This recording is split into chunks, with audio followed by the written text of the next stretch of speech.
નમસ્તે મિત્રો, રાધે રાધે, જય શ્રી કૃષ્ણ મિત્રો। આજની વાર્તા સત્ય ઘટના પર આધારિત છે, તો અંત સુધી સાંભળવા નમ્ર વિનંતી છે। તો ચાલો જાણીએ આજની વાર્તા। સવારના 4 વાગ્યા હતા। 65 વર્ષીય રામેશ્વર પ્રસાદ તેમના રૂમમાં આરામ ખુરશી પર બેસીને છત તરફ જોઈ રહ્યા હતા। તેમની આંખોમાં ઊંડી ઉદાસી હતી। તેઓ પોતાની જાતે જ વાતો કરી રહ્યા હતા। ફરીથી આખી રાત આમ ઊંઘ ના આવી, જાણે ક્યાં રીસાઈને બેઠી છે। એક જમાનો હતો જ્યારે થાકીને ઘરે પાછો આવતો ત્યારે ક્યારેય ઊંઘ પોતાની ગોદમાં લઈ લેતી, ખબર પણ ન પડતી। અને હવે એવું લાગે છે જાણે દુનિયાનો સૌથી નકામો માણસ હું જ છું। રામેશ્વરજી ખુરશી પરથી ઊભા થયા અને આખા ઘરમાં ફરવા લાગ્યા। ઘરનો એક એક ખૂણો જોવા લાગ્યા। ઘર ખૂબ મોટું હતું, ઊંચી છતો, પહોળા દરવાજા, મોટા મોટા ઓરડાઓ। પૈસાને કોઈ કમી ન હતી, પણ દીકરા વહુનું હાસ્ય ગાયબ હતું। પત્નીનો મીઠો ઠપકો ગાયબ હતો। પોતરા પોતરીઓની મસ્તીઓ માત્ર યાદોમાં જ રહી ગઈ હતી। ઘરમાં ફરતા ફરતા તેઓ પાછા પોતાના રૂમમાં આવ્યા અને ધીમે ધીમે ગાવા લાગ્યા। ચાલ રે એકલો ભાઈ, ચાલ રે એકલો, તારો મેળો પાછળ છૂટી ગયો। રાહગીરી તૂટેલા અવાજમાં ગાતા ગાતા તેમની આંખો ભરાઈ આવી। ચહેરાના ભાવ ક્યાંક ગાયબ થઈ ગયા। તેમણે ધીમેથી કહ્યું, તારા વિના જિંદગી બોજ લાગે છે સુમિત્રા। સુમિત્રા તેમની અર્ધાંગીની, તેમની જીવન સાથી, તેમનું જીવ, જેના વિના આ ઘર માત્ર ઈંટ પથ્થરનું માળખું જ રહી ગયું હતું। 1 વર્ષ પહેલા તે ચાલી ગઈ હતી અને પોતાની સાથે આ ઘરની રોનક, હાસ્ય અને જિંદગી પણ લઈ ગઈ હતી। જ્યાં ક્યારેય ખુશીઓની મહેફિલ જામતી હતી, ત્યાં હવે માત્ર શાંતિ છવાઈ ગઈ હતી। એવી શાંતિ જે કાન ચીરથી અંદર સુધી ઉતરી જાય। પણ શાંતિની એક વિચિત્ર આદત હોય છે, તે ધીમે ધીમે માણસને ગળી જાય છે। રામેશ્વરજીનું જીવન પણ હવે આ શાંતિની પકડમાં હતું। દિવસ રાત વિચારમાં ડૂબેલા રહેતા। આંખો દિવાલો પર ચોટી જતી, પણ કંઈ જોતી નહીં। ઊંઘ સાથે તો આંખ મીચોની રમત ચાલુ જ હતી। તેમના આ મોટા ઘરમાં હવે તેમની સંભાળ રાખનાર માત્ર એક જ હતો, હરિરામ। હરિરામ વર્ષો જૂનો નોકર હતો, પણ હવે પરિવારના સભ્યથી ઓછોય ન હતો। તેણે જ આ ઘરની રસોડાની આંગ જાળવી રાખી હતી, પોતાના માલિકનું ધ્યાન રાખ્યું હતું, અને સૌથી જરૂરી વાત, તેમણે તેમની એકલતા વહેંચવાનો પ્રયાસ કર્યો હતો। પણ તે જોઈ રહ્યો હતો કે બાબુજી હવે પહેલા જેવા રહ્યા નથી। તેમનું સ્વાસ્થ્ય ઘટતું જતું હતું। જમવાની થાળી એમ જ પડી રહેતી, દવાઓ એમ જ ટેબલ પર પડી રહેતી। તેઓ દિવસ રાત બસ ખોવાયેલા રહેતા, ખાલી નજરે શૂન્યમાં જોતા રહેતા। હરિરામે જ્યારે તેમની સ્થિતિ જોઈ ત્યારે આખરે તેણે પોતે જ નિર્ણય કરી લીધો અને તેમને ડોક્ટર પાસે લઈ ગયા। ડોક્ટરે તેમની નાડી તપાસી, કેટલાક પ્રશ્નો પૂછ્યા અને પછી હરિરામને એકલામાં સમજાવ્યું, તેમની તબિયત શારીરિક કરતા માનસિક કારણસર વધારે ખરાબ થઈ રહી છે। એકલતા સૌથી મોટો રોગ હોય છે। તેમને લોકો વચ્ચે રહેવું જોઈએ, વાતચીત કરવી જોઈએ, હસી મજાક કરવી જોઈએ। તેઓ જેટલા એકલા રહેશે, તેમની હાલત એટલી જ ખરાબ થતી જશે। હરિરામ સમજી ગયો કે રોગનું સાચું મૂળ શું છે, એકલતા। તેણે તરત જ તેમના મોટા દીકરાને ફોન કર્યો। ઘંટડી વાગતી રહી, પણ કોઈ જવાબ આવ્યો નહીં। પછી નાના દીકરાનો નંબર લગાવ્યો। હા હરિરામ, બાબુજી ઠીક છે? બાબુજીની તબિયત સારી નથી। ડોક્ટરે કહ્યું છે કે તેમનું એકલા રહેવું યોગ્ય નથી। તમે લોકો આવી જાઓ, થોડા દિવસ તેમની સાથે રહી લો, અથવા તેમને તમારી સાથે લઈ જાઓ। કદાચ તેમનું મન વરોવાઈ જાય। હા, જોઉં છું, સમય કાઢીને આવું છું। નાના દીકરાના અવાજમાં કોઈ ઉત્સુકતા ન હતી। આગામી થોડા દિવસો સુધી હરિરામ વારવાર પ્રયાસ કરતો રહ્યો, પરંતુ દરેક વખતે એ જવાબ મળતો, જોઈએ છીએ, સમય કાઢીને આવીએ છીએ। પણ ન તો કોઈ આવ્યું અને ન તો કોઈએ ફરીથી ફોન કર્યો। હરિરામને સમજાઈ ગયું કે બાબુજીના દીકરા હવે તેમના રહ્યા નથી। તેણે ખૂબ વિચાર્યું. તે એકલો ગમે તેટલા પ્રયત્નો કરે પણ બાબુજીને તે ખુશી ન આપી શકે જે પોતાના લોકોનો સાથ આપી શક્યા. પછી તેને ડોક્ટરની વાત યાદ આવી. લોકો વચ્ચે રહેશે તો કદાચ એકલતા ઓછી થઈ જાય. એ જ સાંજે હરિરામે રામેશ્વરજીના બંને દીકરાઓને ફરીથી ફોન કર્યો અને ડોક્ટરે કહેલી વાત જણાવી. આ વખતે બંને દીકરાઓએ એકમત થઈને નિર્ણય લીધો કે બાબુજીને વૃદ્ધાશ્રમ મોકલી દેવામાં આવે, કારણ કે તે બંને તેમની દેખભાળ કરી શકશે નહીં. હરિરામે રામેશ્વરજીના કેટલાક કપડાં બેગમાં મૂક્યા અને તેમની સામે આવીને ઊભો રહ્યો. બાબુજી, તૈયાર થઈ જાઓ, હું તમને વૃદ્ધાશ્રમ લઈ જઈ રહ્યો છું. રામેશ્વર બાબુ ચોંકીને તેની તરફ જોવા લાગ્યા. શું કહ્યું તે? હા બાબુજી, ત્યાં તમારા જેવા બીજા પણ લોકો હશે. તમે બધાને મળશો, વાતો કરશો, તમારી ઉદાસીમાં બહાર આવશો. પણ હરિરામ, મારા બંને દીકરાઓ મને લેવા આવવાના જ હશે. તેમણે કહ્યું હતું કે થોડા સમય પછી તેઓ મને તેમની સાથે લઈ જશે. હરિરામે ખચકાતા કહ્યું, બાબુજી, મોટા સાહેબ અને નાના સાહેબે મળીને જ આ નિર્ણય લીધો છે. રામેશ્વરજીએ નિરાશ થઈને માથું નમાવી દીધું. તેમની પાસે બીજો કોઈ રસ્તો ન હતો. બીજા દિવસે હરિરામ તેમને વૃદ્ધાશ્રમ લઈ ગયો. કારની બારીમાંથી બહાર જોતા રામેશ્વરજીને તેમનું ઘર દૂર થતું દેખાઈ રહ્યું હતું. એક જ ઘર જેમાં તેમનું આખું જીવન વીત્યું હતું અને એ લોકો જે ક્યારેક તેમના પોતાના હતા, હવે તેઓ માત્ર નામના જ સંબંધો રહી ગયા હતા. રામેશ્વર પ્રસાદની ગાડી વૃદ્ધાશ્રમના મુખ્ય દ્વાર પર આવીને ઊભી રહી. હરિરામે કારનો દરવાજો ખોલ્યો. આવો બાબુજી. રામેશ્વર પ્રસાદ ગાડીમાંથી ઉતર્યા અને ચારેય તરફ નજર દોડાવી. ચારેય દિવાલોથી ઘેરાયેલું આ વૃદ્ધાશ્રમ જ્યાં તેમનું બાકીનું જીવન પસાર થવાનું હતું, તેમને કોઈ જેલથી ઓછું લાગી રહ્યું ન હતું. અંદર પગ મૂકતા જ તેમના કાનમાં જાત જાતના અવાજો પડ્યા. કોઈ સમાચાર પત્રમાં ડૂબેલું હતું, કોઈ એમ જ ફરી રહ્યું હતું, તો કોઈ બહાર ગેટ તરફ તાકીને જાણે કોઈના પાછા ફરવાની રાહ જોઈ રહ્યું હતું. શું હું પણ આ ભીડનો હિસ્સો બનવા જઈ રહ્યો છું? તેમણે પોતાની જાતને સવાલ કર્યો. હજુ તેઓ આ વિચારોમાં ખોવાયેલા જ હતા કે ધડામ અચાનક કોઈ સાથે અથડાયા અને તેમની સુટકેસ જમીન પર પડી ગઈ. કપડાં બહાર આવીને ફર્શ પર વિખેરાઈ ગયા. અરે, જોઈને ચાલો, રામેશ્વરજી ગુસ્સે થઈને બોલ્યા. સામે 60-62 વર્ષની એક વૃદ્ધ મહિલા ઊભી હતી. હળવા રંગની સાડી, ચહેરા પર સ્મિત અને સાથે જ ગજબનો આત્મવિશ્વાસ. માફ કરશો, હું જલ્દીમાં ક્યાંય જઈ રહી હતી એટલે તમારી સાથે અથડાઈ ગઈ, તેમણે સહજતાથી કહ્યું. રામેશ્વરજીએ કોઈ જવાબ ન આપ્યો.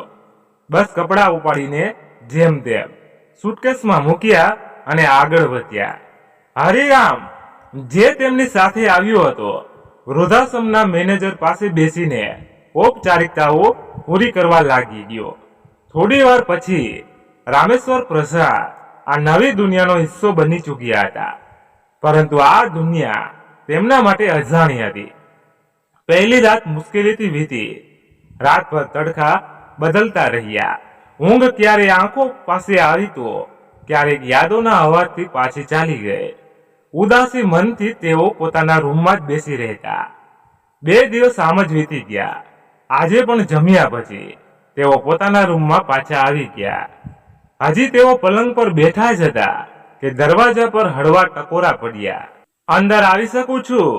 રામેશ્વરજીએ નજર ઉઠાવી સામે જોયું.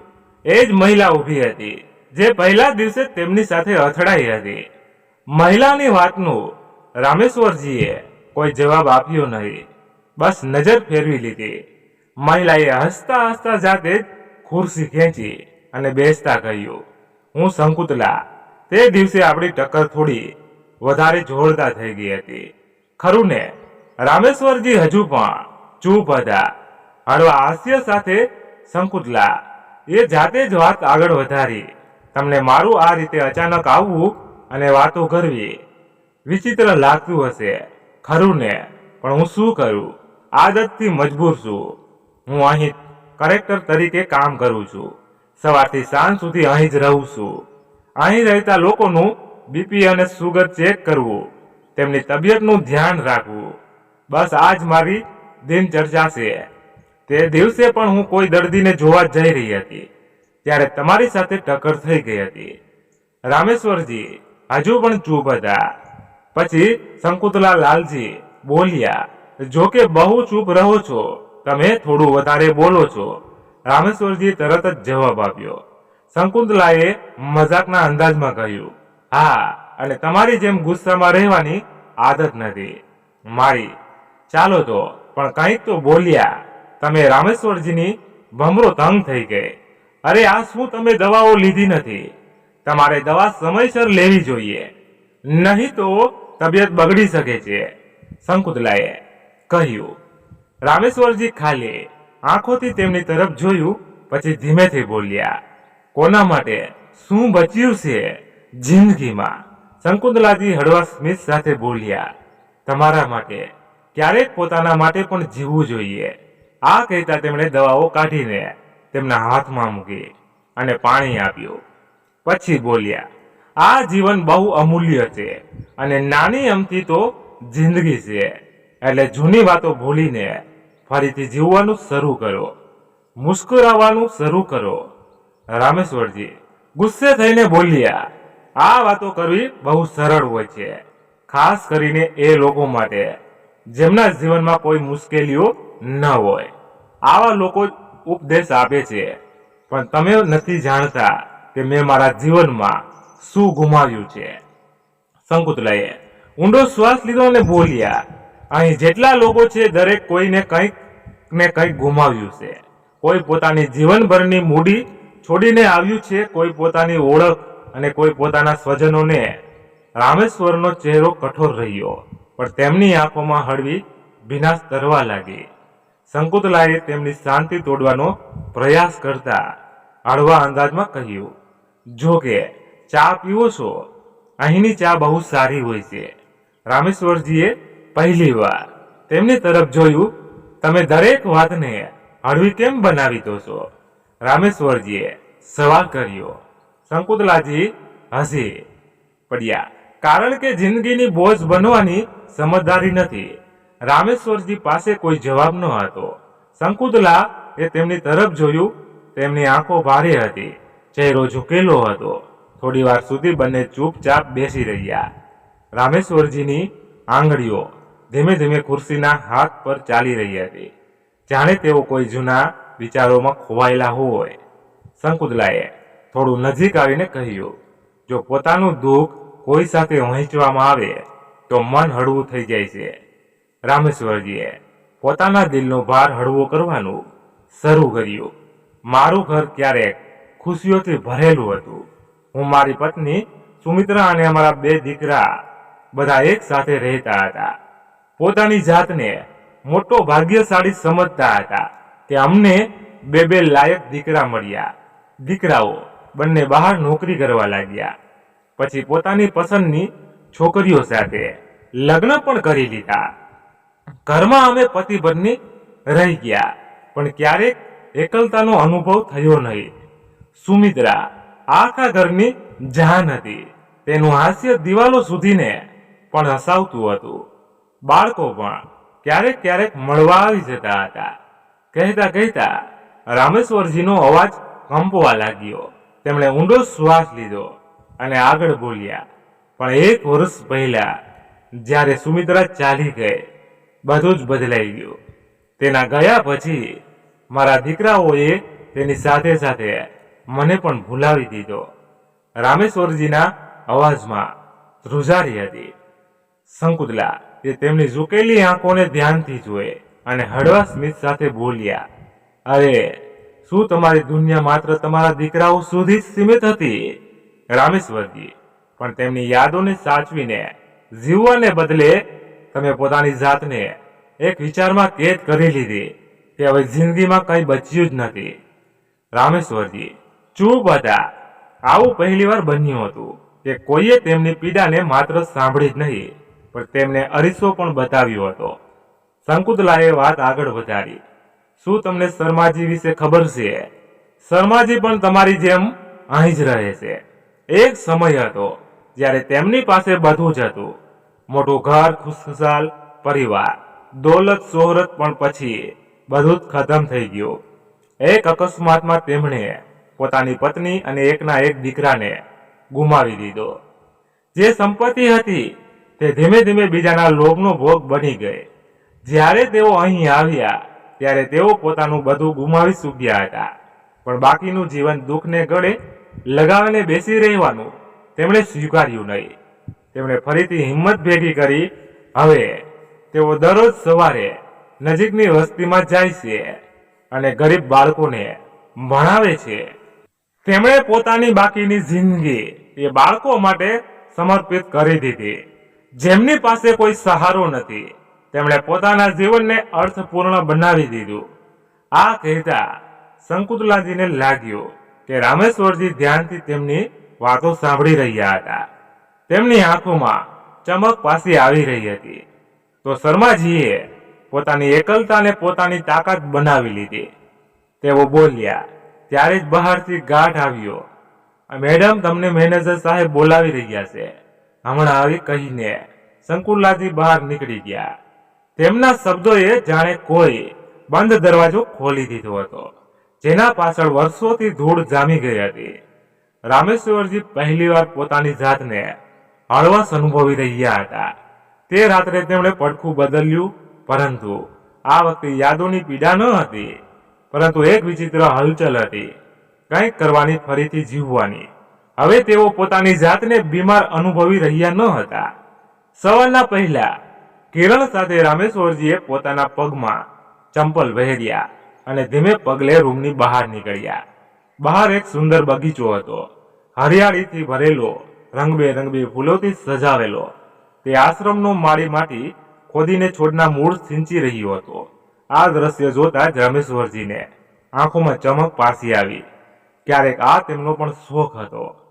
બાગમાં સુમિત્રાને ગુલાબ ખૂબ ગમતા હતા, એટલે તેમણે પણ પોતાના ઘરમાં ફૂલ ઉગાડ્યા હતા. જાતે જ બગીચામાં પાણી નાખતા, છોડની કાપણી છટણી કરતા હતા. છોડની જેમ માણસનું પણ તો જીવન છે, દેખભાળ કરો તો ખીલી ઉઠે છે, છોડી દો તો સુકાઈ જાય છે. તેમણે મનમાં વિચાર્યું. પછી જાણે શું થયું. તેઓ બગીચામાં જઈને માળી પાસેથી કોદાળી લઈ આવ્યા અને જાતે જ માટી ખોદવા લાગ્યા. માળીએ આશ્ચર્યથી જોયું, પછી હસીને બોલ્યો, વાહ અંકલજી, તમને ભાગ કામનો શોખ છે. બીજી તરફ શંકુતલાજી કોઈ કામથી જઈ રહ્યા હતા. જ્યારે તેમણે રામેશ્વરજીનો રૂમ ખાલી જોયું તો અચકાઈ ગયા. અરે, ક્યાં ગયા? તેમણે આજુબાજુ નજર દોડાવી અને પછી જે જોયું તેને જોઈને તેમની આંખો આશ્ચર્યથી પહોળી થઈ ગઈ. રામેશ્વરજી બગીચામાં ઘાસ પર બેઠા હતા. આજુબાજુ બીજા કેટલાય વૃદ્ધો હતા. મજાક ચાલી રહી હતી અને રામેશ્વરજી ખડખડાટ હસી રહ્યા હતા.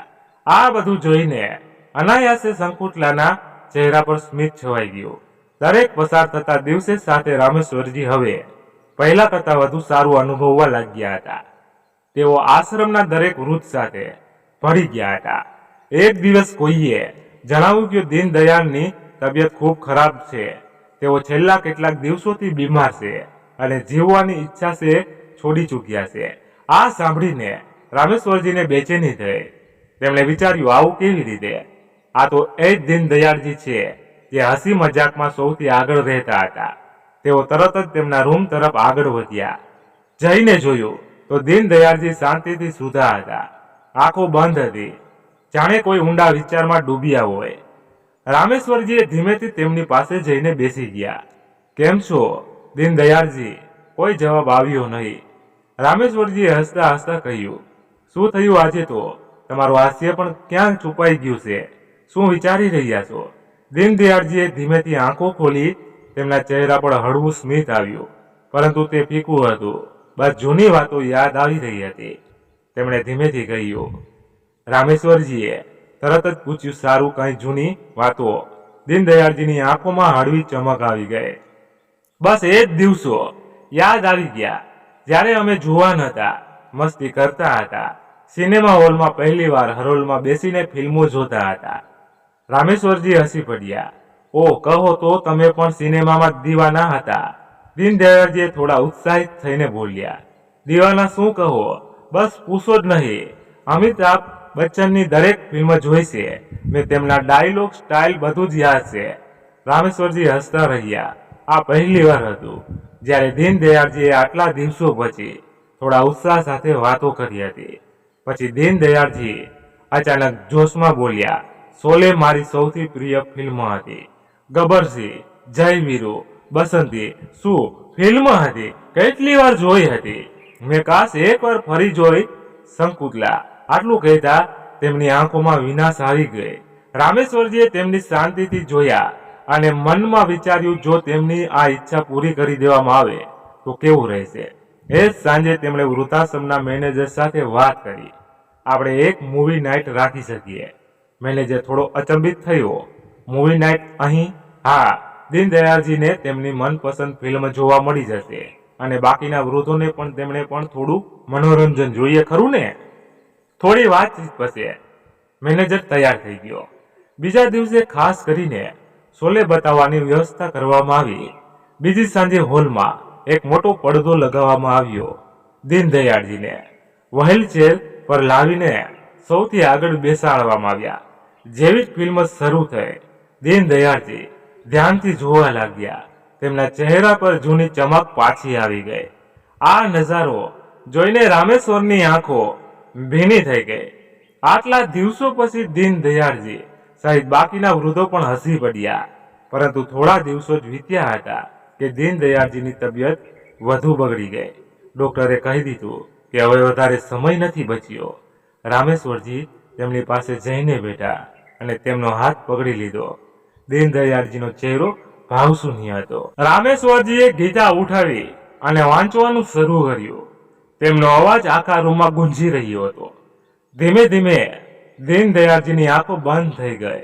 ચહેરા પર શાંતિ ઉતરી આવી. જેમ જેમ ગીતાનો પાઠ આવ્યો આગળ વધતો ગયો.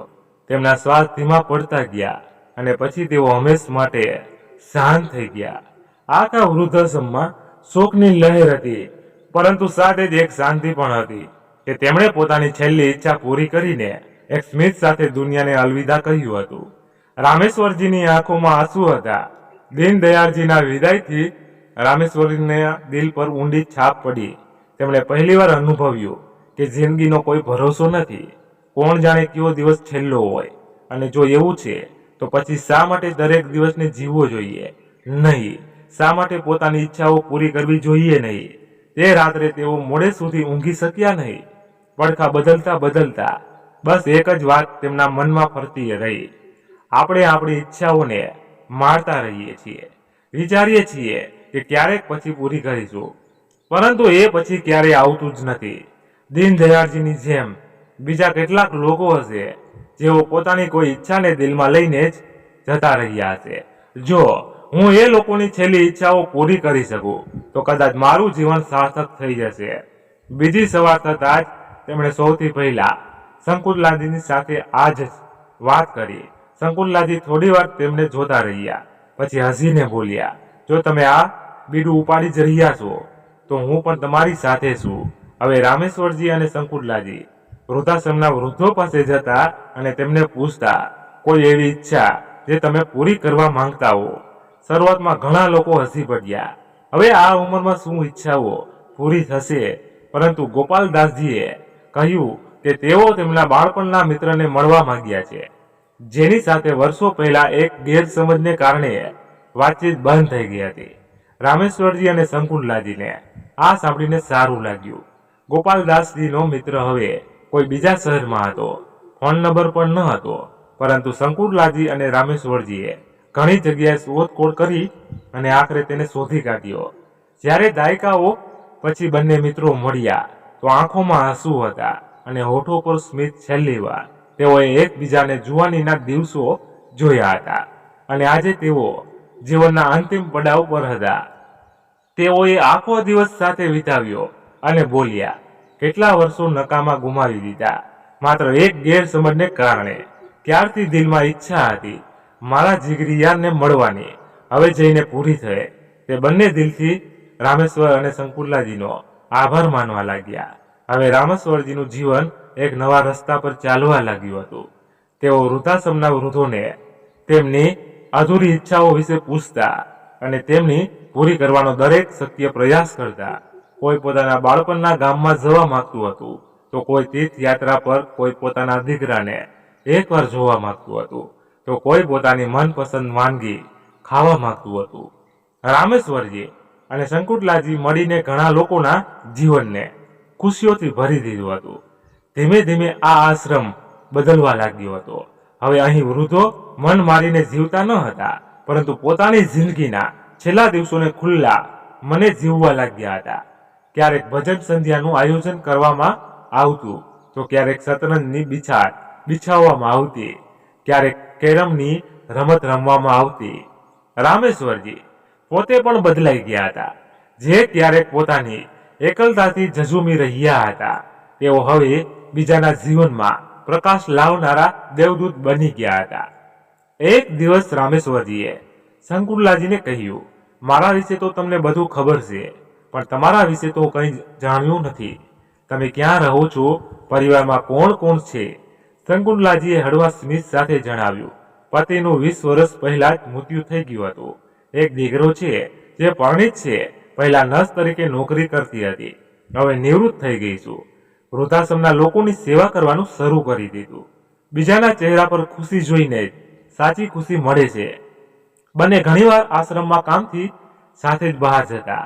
આ સાથ કદાચ હવે તેમની જરૂરિયાત પણ બની ગયો હતો.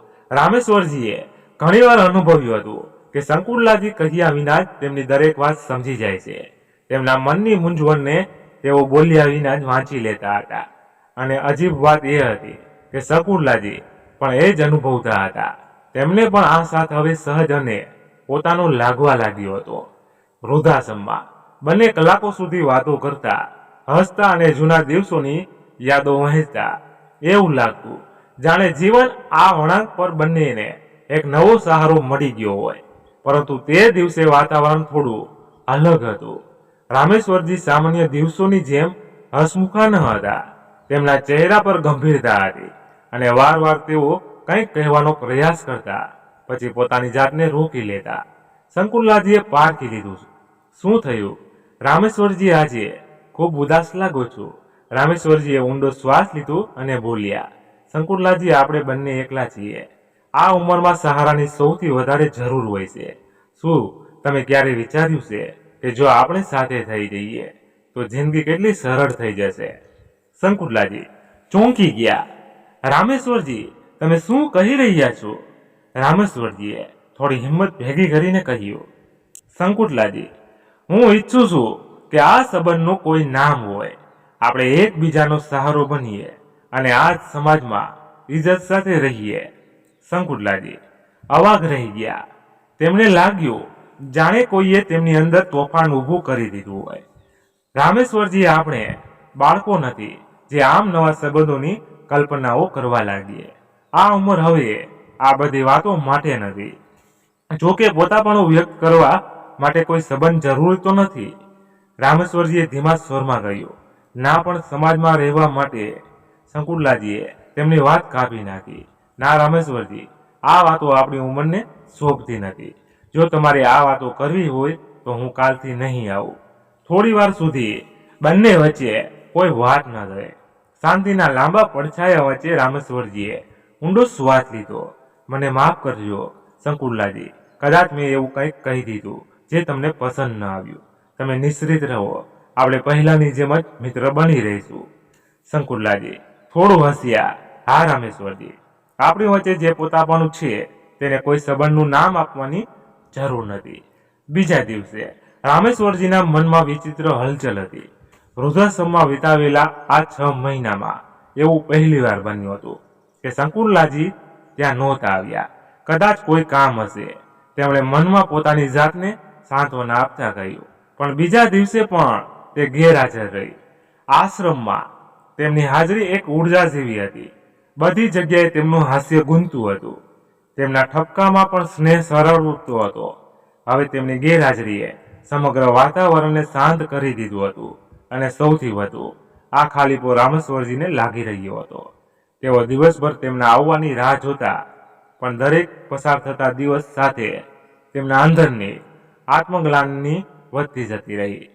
આખરે એક દિવસ તેમણે આશ્રમના મેનેજરને પૂછ્યું, પરંતુ તેને પણ કોઈ જાણકારી ન હતી. શંકુલાજીનો ફોન પણ લાગી રહ્યો નહોતો. કોઈ તો વાત છે, તેમણે મનમાં વિચાર્યું. પછી તેમણે મેનેજર પાસેથી શંકુલાજીનું સરનામું લીધું અને પોતે તેમના ઘરે જવાનો નિર્ણય કર્યો. સાંજનો સમય હતો. રામેશ્વરજી ઓટોમાંથી શંકુલાજીના ઘરની બહાર પહોંચ્યા. ઘર વધારે મોટું ન હતું. તેમણે ધીમેથી દરવાજો પર ટકોરો માર્યો, પરંતુ કોઈ આવ્યું નહીં. પછી વિચારવા લાગ્યા કે ગેટ પર તાળું નથી, એનો મતલબ કોઈ અંદર છે. તેમણે ફરી કોશિશ કરી. આ વખતે અંદરથી દરવાજો ખુલ્યો અને સામે શંકુલાજી હતા, પણ તે જેવા આશ્રમમાં દેખાતા હતા તેવા ન હતા. તેમનો ચહેરો ઉતરેલો હતો અને ચાલ પણ ધીમી હતી. અરે રામેશ્વરજી, તમે અહીં? તેમના અવાજમાં આશ્ચર્ય હતું. શંકુલાજી, તમે ક્યાં હતા? આખા એક અઠવાડિયાથી તમને જોયા નથી, ફોન પણ નથી ઉપાડ્યો. તમે બધા લોકો પરેશાન હતા. તમે ઠીક તો છો ને? શંકુલાજીએ હસવાનો પ્રયાસ કર્યો અને દરવાજાથી ઈશારો કર્યો. આવો રામેશ્વરજી, અંદર આવો. રામેશ્વરજી ધીમા પગલે અંદર દાખલ થયા. રૂમ સાફ સુથરો હતો, પણ તેમાં એક વિચિત્ર એકલતા હતી. સોફા પાસેના ટેબલ પર દવાઓ પડી હતી. રામેશ્વરજીએ તેમની તરફ જોયું. તમારી તબિયત ઠીક નથી લાગી રહી. શંકુલાજીનું શું થયું? શંકુલાજીએ ઊંડો શ્વાસ લઈને બેસતા કહ્યું, થોડા દિવસથી તબિયત ઠીક હતી નહીં. નબળાઈ પણ લાગી રહી હતી. ડોક્ટરને બતાવ્યું તો ખબર પડી કે ડેન્ગ્યુ થઈ ગયો છે.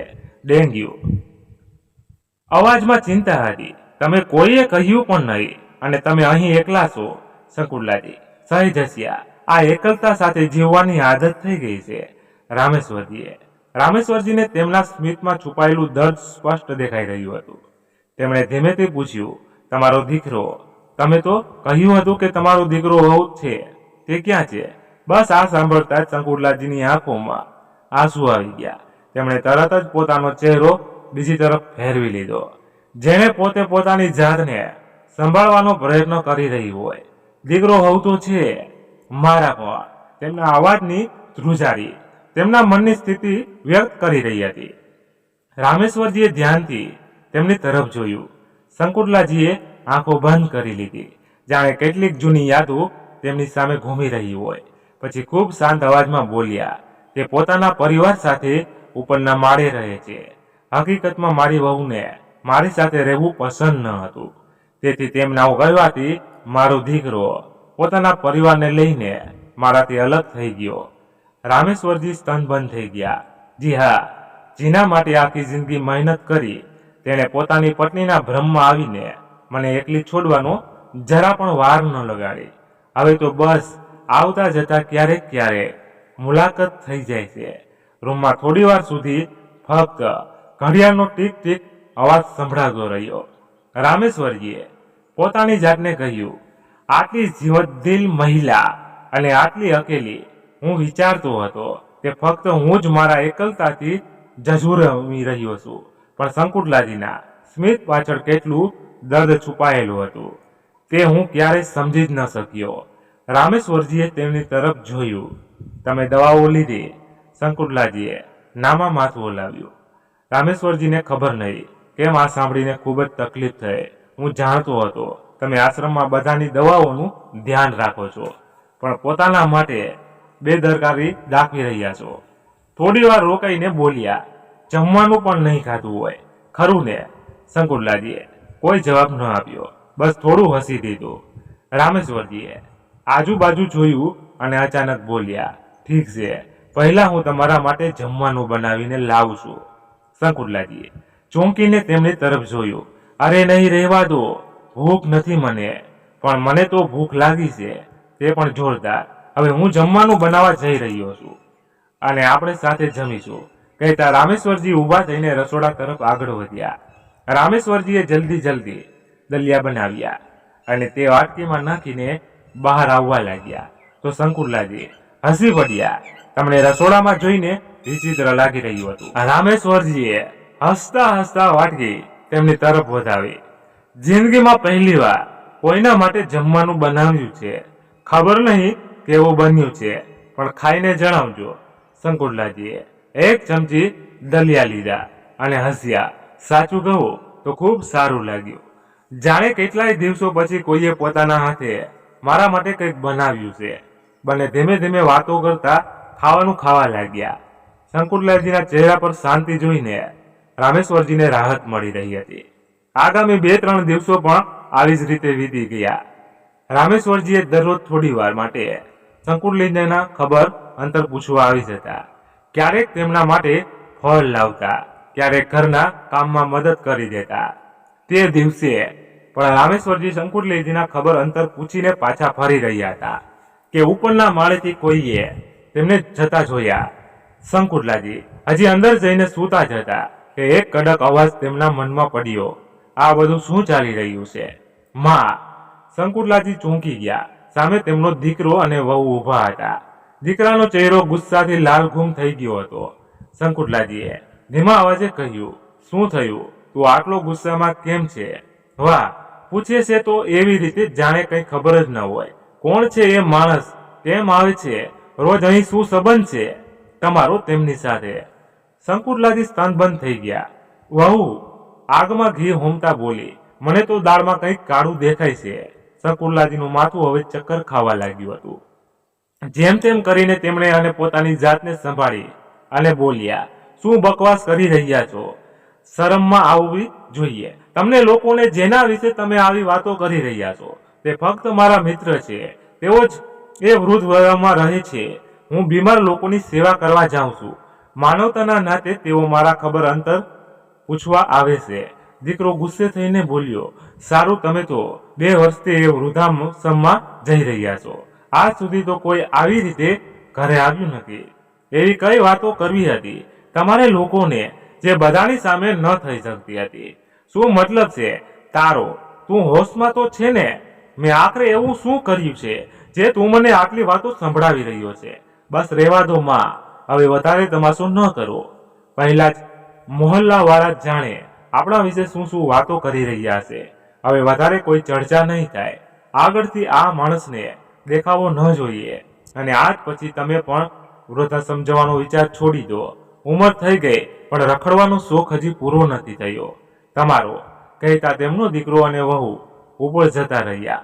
શંકુતલાજીની આંખોમાં આંસુ હતા. થોડી પળો સુધી તેઓ એમ જ ઊભા રહ્યા. સમજી નહોતા શકતા કે પોતાના દીકરાને કેવી રીતે સમજાવે કે માનવતા નામની વસ્તુ પણ આ દુનિયામાં હોય છે. તેમના અંદર એક ભયાનક ઉથલપાથલ ચાલી રહી હતી. એક મન કહેતું કદાચ દીકરાની વાત માની લેવી જોઈએ.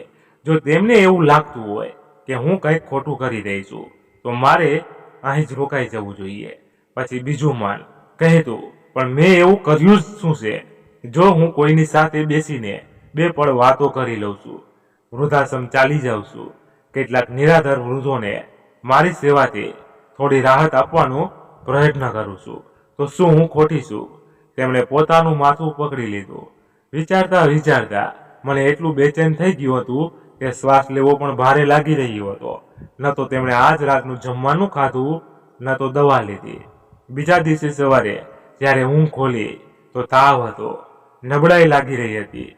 જોયું તો તાવની દવા પણ ખતમ થઈ ગઈ હતી. તેઓ ભારે પગલે ચાલીને બહાર નીકળ્યા અને દીકરા વહુને અવાજ લગાવ્યો, પણ કોઈ જવાબ ન આવ્યો. તે અંદર આવીને પથારી પર નિઢાળ થઈને સૂઈ ગયા. અચાનક દરવાજા પર હળવી આહટ થઈ. પોતે ખચકાતા અંદર ડોકિયું ભર્યું. દાદીની હાલત જોઈને તેનું માસૂમ મન ગભરાઈ ગયું. દાદી તેણે ધીમેથી બોલાવ્યું, બેટા પાણી. તેમણે કહ્યું. પોતરે જલ્દીથી રસોડામાંથી પાણી લાવીને તેને કાંપતા હાથમાં આવ્યું. બેટા તારા પપ્પાને બોલાવ તો જરા. સારું દાદી, હું મમ્મી પપ્પાને બોલાવીશ ને લાવું છું, કહેતા તે દોડીને ગયો. પપ્પા દાદી ખૂબ બીમાર છે, તમને બોલાવી રહ્યા છે. પણ તેના દીકરાએ વાત પર કોઈ ખાસ ધ્યાન ન આપ્યું. માના ખબર અંતર પૂછ્યા વિના તે ઓફિસ માટે નીકળી ગયો. મમ્મી, દાદીને જુઓ ને, બાળકે ફરીથી ગયું. તું ચૂપચાપ ભણ, થોડું વધારે બોલવા લાગ્યો છે. માએ બેરૂકીથી કહ્યું અને દરવાજાની કુંડી લગાવી દીધી. બપોરના સમયે જ્યારે રામેશ્વરજી આવ્યા તો શંકુરલાલની હાલત જોઈને ગભરાઈ ગયા. તેમનો ચહેરો પીળો પડી ગયો હતો, શરીર તપી રહ્યું હતું અને આંખો અડધી ખુલ્લી હતી.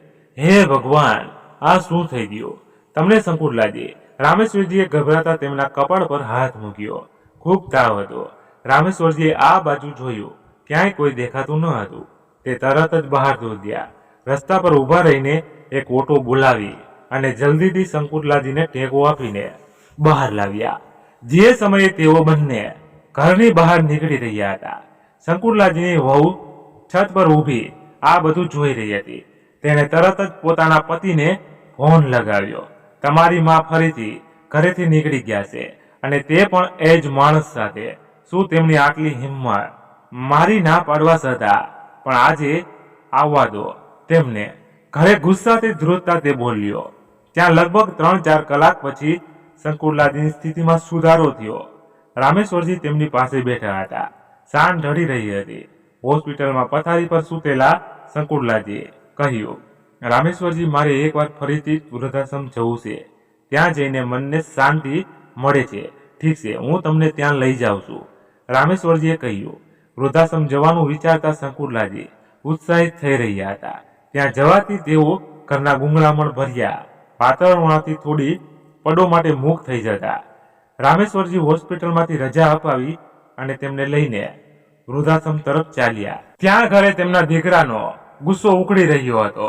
જ્યારે ખૂબ મોડું થઈ ગયું અને શંકુરલાલજી હજી સુધી ઘરે ન આવ્યા તો તે સમજી ગયો કે તેમની માં ક્યાં હશે.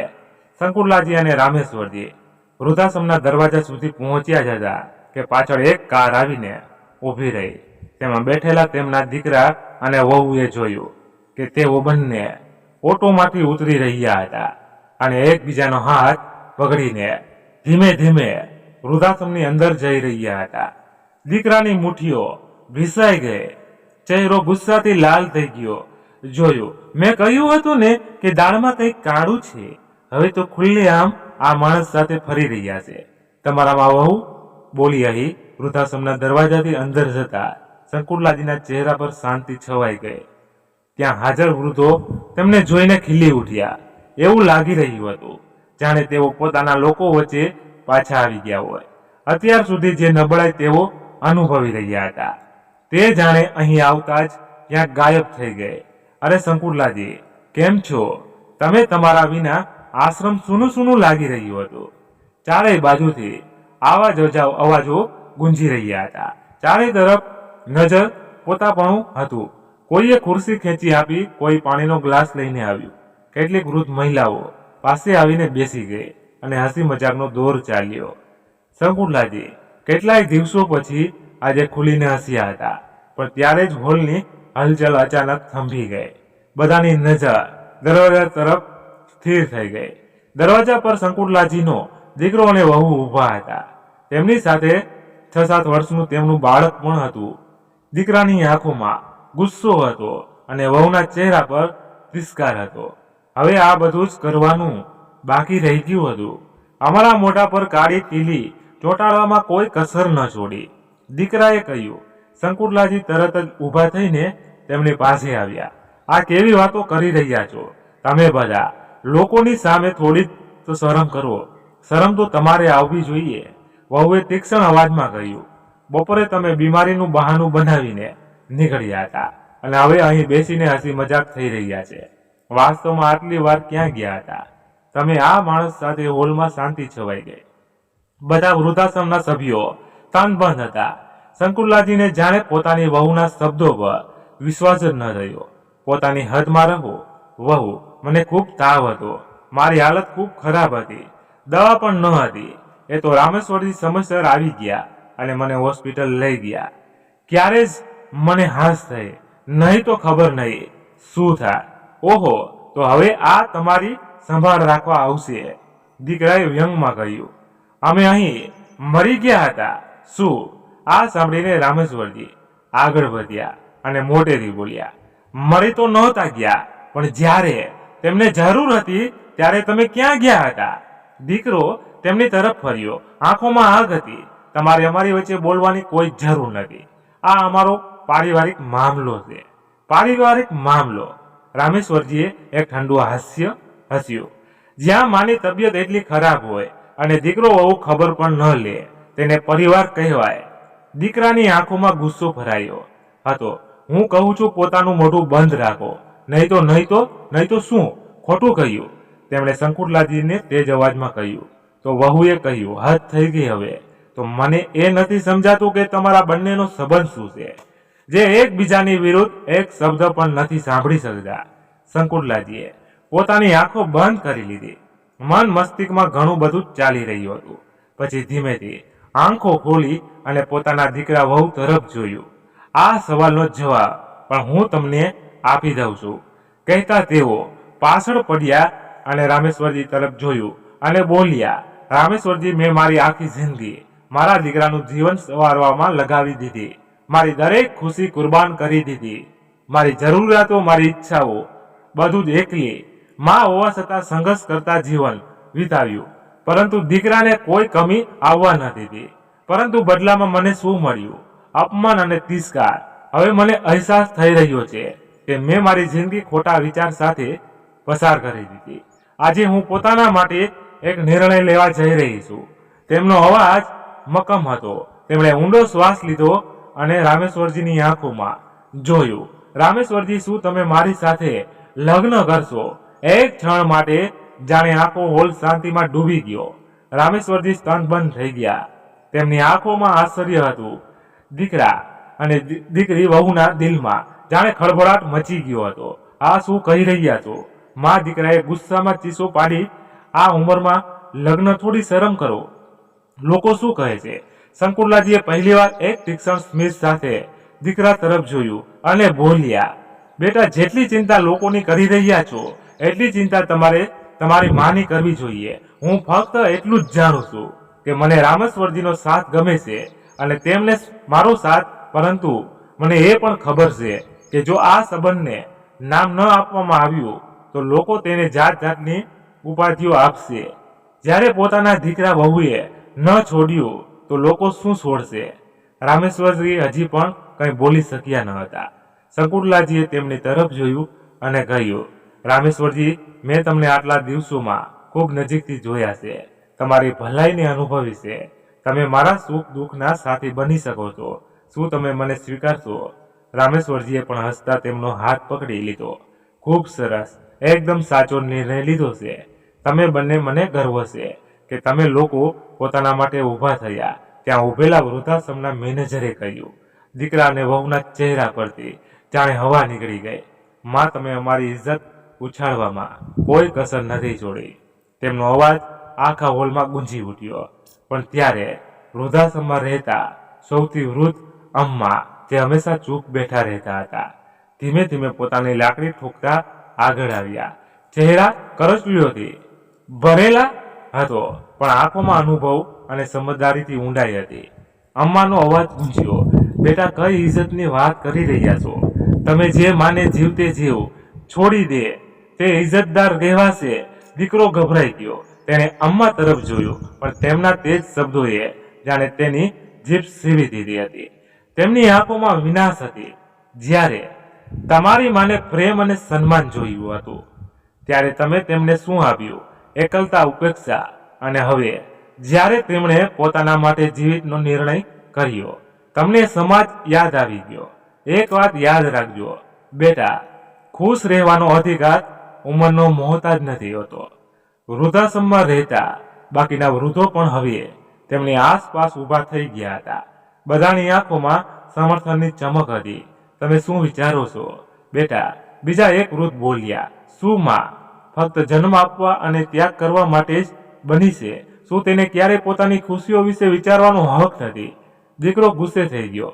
તે એને પોતાની પત્ની તરફ જોયું, જે પોતે પણ અસ્વસ્થ લાગી રહી હતી. બેટા, મા બાપ કોઈ બોજ નથી હોતા. અમાનો અવાજ રડમસ થઈ રહ્યો હતો. અમે અમારી આખી જિંદગી બાળકો માટે આપીએ છીએ અને જ્યારે વૃદ્ધાશ્રમ આવે છે ત્યારે અમને પારકા બનાવી દેવામાં આવે છે. પરંતુ હવે જમાનો બદલાઈ ગયો છે.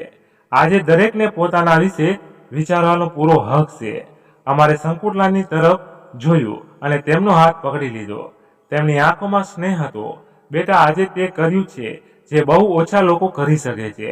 તું એકલી નથી, અમે બધા તારી સાથે છીએ. વૃદ્ધાશ્રમના બધા લોકો એક સ્મિત સાથે અમારી વાતનું સમર્થન કરવા લાગ્યા અને આખું વૃદ્ધાશ્રમ તાળીઓના ગડગડાટથી ગુંજી ઉઠ્યું. શંકુતલાજીનો પુત્ર જે ત્યાં જ ઊભો હતો આ બધું સાંભળી રહ્યો હતો. ખૂબ માસૂમથી બોલ્યો, સાચે મારી દાદીના લગ્ન થશે, હું પણ આવીશ દાદીના લગ્નમાં. ત્યારે તેની માએ તેનો હાથ પકડ્યો અને તેને લઈને ગુસ્સે થઈને બહાર નીકળી ગઈ. પરંતુ જતા જતા પુત્ર વાર ફરીને પોતાની દાદીને જોતો રહ્યો. દીકરો પણ ગુસ્સામાં પગ પછાડતો ચાલ્યો ગયો. રામેશ્વરજી અને શંકુતલાજી એકબીજાને જોયા. બંનેની આંખોમાં એક નવો પ્રકાશ હતો. હવે ન કોઈ પસ્તાવો હતો અને ન કોઈ ડર.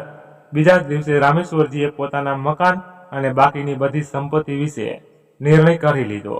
પોતાના બંને દીકરા વહુઓથી પાસેથી તેમને કોઈ આશા ન હતી અને તેમને હવે કોઈ વારસાની પરવા હતી. તે ધન જે તેમણે જીવનભર ભેગું કર્યું હતું હવે કોઈ સારા હેતુ માટે હતું. રામેશ્વરજીએ પોતાનું મકાન પોતાના વર્ષો જૂના વફાદાર નોકર હરિરામના નામે કરી દીધું, જેણે હંમેશા તેમનો સાથ આપ્યો હતો. લગ્ન કરીને રામેશ્વરજી અને શંકુતલાજી પોતાના સંબંધને એક નામ આવ્યું અને પૂરી રીતે વૃદ્ધાશ્રમના લોકોની અધૂરી ઈચ્છાઓ પૂરી કરવા લાગી ગયા. તેઓ સાથે રહ્યા, એકબીજાના સુખ દુઃખના સાથી બન્યા અને પોતાની છેલ્લી ક્ષણ સુધી એ લોકો માટે જીવતા રહ્યા જેમને દુનિયાએ તરછોડી દીધા હતા. તો મિત્રો, તમને શું લાગે છે? શંકુતલાજી અને રામેશ્વરજીએ જે કર્યું શું તે યોગ્ય હતું? તમારી રાય કોમેન્ટ બોક્સમાં જરૂર લખો. વાર્તા પસંદ આવી હોય તો લાઈક કરી તમારા મિત્રો સાથે શેર જરૂર કરજો. અને જો આ વાર્તા તમારા દિલને સ્પર્શ કર્યું હોય તો ચેનલને સબસ્ક્રાઇબ કરી લેજો. ધન્યવાદ. ફરી મળીએ નવી વાર્તા સાથે.